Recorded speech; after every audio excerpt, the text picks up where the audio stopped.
Welcome to the Deep Dive. Today we're digging into something pretty fundamental, that drive we all have to belong, but we're looking at it through a, well, surprising spiritual lens based on the source materials you shared. That's right. It connects this basic human need with ideas about a sort of higher calling, if you will. Exactly. We've got a chapter here that talks about the tribal effect, and this really intriguing concept the author calls angel see, angel do. Mm. So our mission today is to explore how this tendency we have to imitate, copy each other, how that shapes everything from our daily habits right up to, well, big spiritual choices. Mm. And what the source suggests, it means to pick a higher level tribe. And I think you'll find this really connects dots. We'll see how this tribal idea, as the author presents it, pops up in relationships, maybe even explain some things, and could really shift how you see your own path. Get ready for maybe a few aha moments along the way. Okay, let's jump right in with this story from the author. He talks about a time he was traveling a lot, and this one trip, Dallas to Minneapolis, involved a super tight connection in Chicago, like notoriously tight. Right, one of those stressful ones. Totally. So he's flying to Chicago, chatting with the guy next to him, a Bulgarian businessman who keeps kind of glancing at the author's leather Bible. Okay. As they're landing, the author asks if the guy has a Bible. He says no, but he seems really interested. Then the plane lands. But instead of going to the gate, it pulls off to a holding area. Oh no, the dreaded hold. Exactly. Captain comes on, announces a temporary delay. The author's thinking, okay, I've got 20 minutes. There's no way I'm making this connection. Yeah, impossible. But then he says he hears this clear prompting inside. Give the Bulgarian your Bible. He hesitates, It was his favorite one. Apparently really nice. Understandable hesitation. But the feeling was strong. So he offers it, and the man's face just lights up. Right then, the plane starts moving toward the gate. Okay. Problem solved. Not quite. It stops again, like 400 yards short. Captain apologizes again. And that's when the author says he hears another prompting, even stronger. This plane will not move until you share the gospel with him. Wow. Okay, that's specific. Right. So he's a bit nervous, but he walks the man through John 3.16, right there in the New Bible, explaining the message. And the author claims the instant the Bulgarian seemed to grasp it, the plane surged forward, docked at the gate, and he sprinted off and made his connection. Just barely. That's quite a story, and it really sets the stage for this different way of operating, doesn't it? It really does. He then describes hearing this sort of whisper later. I'm in charge of your travels. Stop obsessing over logistics and start watching for divine appointments. That's the core shift, isn't it? Moving from pure logistics, the physical stuff, to looking for these other kinds of connections, operating in a different network, as the source puts it. Yeah, exactly. And he says after that, his whole approach to travel changed. His colleagues apparently used to tease him because he'd land somewhere and not even know the name of his hotel yet. Yeah, focused elsewhere. Right. He'd just say he had bigger things to track. His family thought he was a bit, out there, but they loved the stories he brought back. He felt he'd sort of tapped into a different way of being, choosing to mirror, I guess, heavenly messengers instead of earthly worries. Which leads nicely into that phrase, monkey see, monkey do. Right, that old saying. Comes from, 18th century Jamaica, then became popular in the U.S. in the 1920s. Basically means copying, without really understanding why. It's pure imitation. Yeah. But the author asks this really interesting question.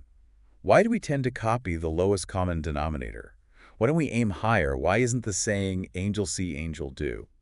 And his answer is pretty insightful. He suggests it's just easier for us humans to connect with what's right in front of us, what's tangible, visible, things that require faith or imagination. That's harder. So we gravitate to the easy-to-see stuff. We often spot the lowest bar instead of consciously reaching for the highest one. It's that difference between just mirroring what someone does versus understanding the why, the deeper meaning behind it. Okay, so building on that imitation idea, the author then lays out this bigger concept, the tribal effect. He says it's hugely influential today. We all have that deep need to belong, right? To find our group, our identity, figure out where we stand. Absolutely. It's fundamental. And that drive, he says, is why people push so hard to get into exclusive groups. He gives examples like Navy SEALs, Ivy League universities, top executive circles, even specific fitness clubs or influencer groups, mega churches, online communities. It's everywhere when you start looking for it. The source points out how it plays out in society, too. Political parties, obviously. Democrats, Republicans, independents, all the subgroups, often feeling they've got it figured out more than the others. Totally. And families with their legacies, neighborhoods defined by zip codes, companies with their hierarchies, religious denominations splitting hairs. Even straight gangs, the source mentions, creating their own kind of warped elite status. It seems to be this basic human function, categorize, belong, often leading to division and this feeling of us versus them. And if that wasn't enough, along comes social media algorithms to, as the author puts it, supercharge the whole thing. Oh, yeah. Big time. We're not just in broad tribes anymore. We're in these hyper-specific micro-tribes. He gives these funny examples like left-handed cryptocurrency investors who practice hot yoga. Huh, right. Or the divorced dads over 40 who restore vintage motorcycles. Specific. So specific. And the algorithms just feed you more of what confirms you belong to that tiny group, creating these endless loops of confirmation bias, as he calls it. And it makes you think, doesn't it? Yeah. How much do we even realize this is happening? How much is our idea of normal being shaped by these invisible forces? He called social media the new reality TV, where everyone's both the star and the audience. Instagram, TikTok, LinkedIn. It's all performing our tribal identity, broadcasting our normal. Yeah.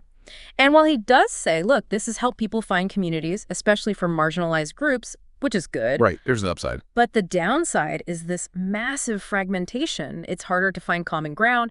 He argues it's kind of democratized fame, but also normalized extremes, pushing us into narrower and narrower boxes, millions of micro-tribes. Wow. And he even connects this tribal effect to relationships breaking down.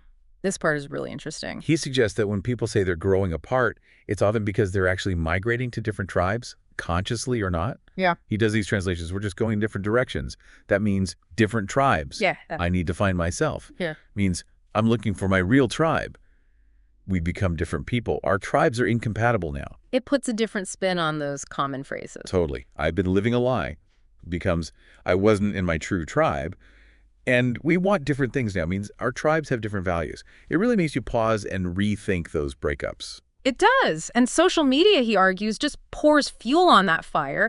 You see these perfect curated glimpses of other lives, other tribes, and suddenly the grass looks way greener over there. Makes sense. He even mentions this typical 2-year cycle where the initial excitement, that dopamine hit of the new identity or relationship starts to fade. But by then, the original connection might be broken for good. It really shows how powerful this belonging instinct is, sometimes tragically so. But the author doesn't leave us there. He asks, what if we could actually, transcend all this earthly tribal stuff? What if we could join what he calls a higher level tribe? Right. Moving beyond the scrambling. Yeah. Stop scrolling for validation. Start tuning into, well, he calls it heaven's frequency. Imagine shifting from competing with each other to collaborating. Instead of arguing who's right, focusing on who's righteous. A different focus entirely. Instead of comparing ourselves to other people, we'd look to saints of old as role models. And he stresses, this isn't about being weird or flaky. It's about recognizing we were designed for more than just fitting into the human pecking order. It's an invitation, really, to choose a different way of seeing and being in the world, not just watching, but actively participating in something bigger. He says we're meant to be part of God's heavenly tribe that operates between heaven and earth. He references Ephesians 1, talking about knowing our hope, our inheritance, our power, envisioning greater things instead of just, doom-scrolling reality. Right. And this is where he introduces the Heaven 7.0 paradigm, like an operating system upgrade for how we perceive things. Yeah, exactly. Seeing ourselves as spiritual beings while we're physical beings, like kingdom beings operating in earthly circumstances, getting involved in what he calls supernatural activities day to day. It requires a real shift in perspective, doesn't it? Upgrading your reference points, aiming for that highest common denominator, which he says is heavenly but meant to work right here between heaven and earth. It all comes back to perception. Like the Lord's Prayer, your will be done on earth as it is in heaven. It connects the two. And he points to Matthew 16.19 about Jesus giving the keys to the kingdom. The binding and loosing. Right. He interprets that as giving us real authority to facilitate transactions between heaven and earth. Yeah. To disallow things not aligned with heaven and permit things that are. So acting like a member of this heavenly tribe. Yeah. He says, Claiming that authority, wanting to be part of that tribe, means you start acting like it. And then, he suggests, you start noticing things other people miss. Like any exclusive group, you get access to experiences others don't. It really challenges the common idea of heaven as just some far-off place you go to later. This frames it as a present reality you can tap into now. Exactly. And he argues this authority we supposedly have might even match or exceed what angels do. He points out that the words for angel in Greek and Hebrew, angelos and malak, just mean messenger. So a shared job description. Basically, Oh. we're also God's messengers, making those divine connections. He sees us as part of the same team, the same tribe, heavenly hosts, who naturally help each other out. That's a powerful thought. And he uses scripture to back this up, like Hebrews 13.2 about entertaining angels without knowing it, or Acts 5 where an angel opens a jail. He even cites Psalm 103, which lumps people and angels together as all you his hosts who do his pleasure. Interesting linkage. He does critique some religious teaching here, saying it sometimes keeps people focused only on rules or getting to heaven later, implying you have to earn it. He argues that contradicts verses like Romans 10 or 2 Corinthians 5, which he reads as saying, belief and acceptance grant instant access. So not earning your way in, but being welcomed in immediately. Yes. He says accepting Jesus means you're instantly grafted into God's family with full tribal privileges. Boom. Instant access. You're born again into God's family with Jesus as the ultimate tribal leader. No waiting period. No waiting period. And once you're in, he suggests, you just naturally start wanting to do heavenly things. It circles back to that Colossians 3 passage. Set your hearts on things above. Set your minds on things above, not on earthly things. Makes sense within that framework. And this connects directly to his own experiences, what he calls the practical angel effect. Remember his travel stories? Right, the constant travel from 2004 to 2011. Yeah. He'd tell his family about all these heavenly appointments God set up on planes and hotels everywhere. They were amazed, especially because he apparently paid zero attention to practical details. The notorious lack of attention. Exactly. And he'd joke, do you believe in angels now? God keeps angels employed when I travel. He says he consciously chose to keep his eyes peeled for spiritual stuff, more than like flight numbers and hotel addresses. Which really underscores that this isn't just abstract theology for him, it's a practical daily choice affecting how you live. Totally. And he uses this metaphor, the Star of David principle. Not the symbol, but the idea that the wise men saw the star because they were looking up, searching for heavenly signs, while others were busy with earthly stuff, like taxes. Your perspective determines what you see. A good illustration of focus. So the author basically puts it straight to you, the listener. What tribe do you belong to? What does your tribe look like?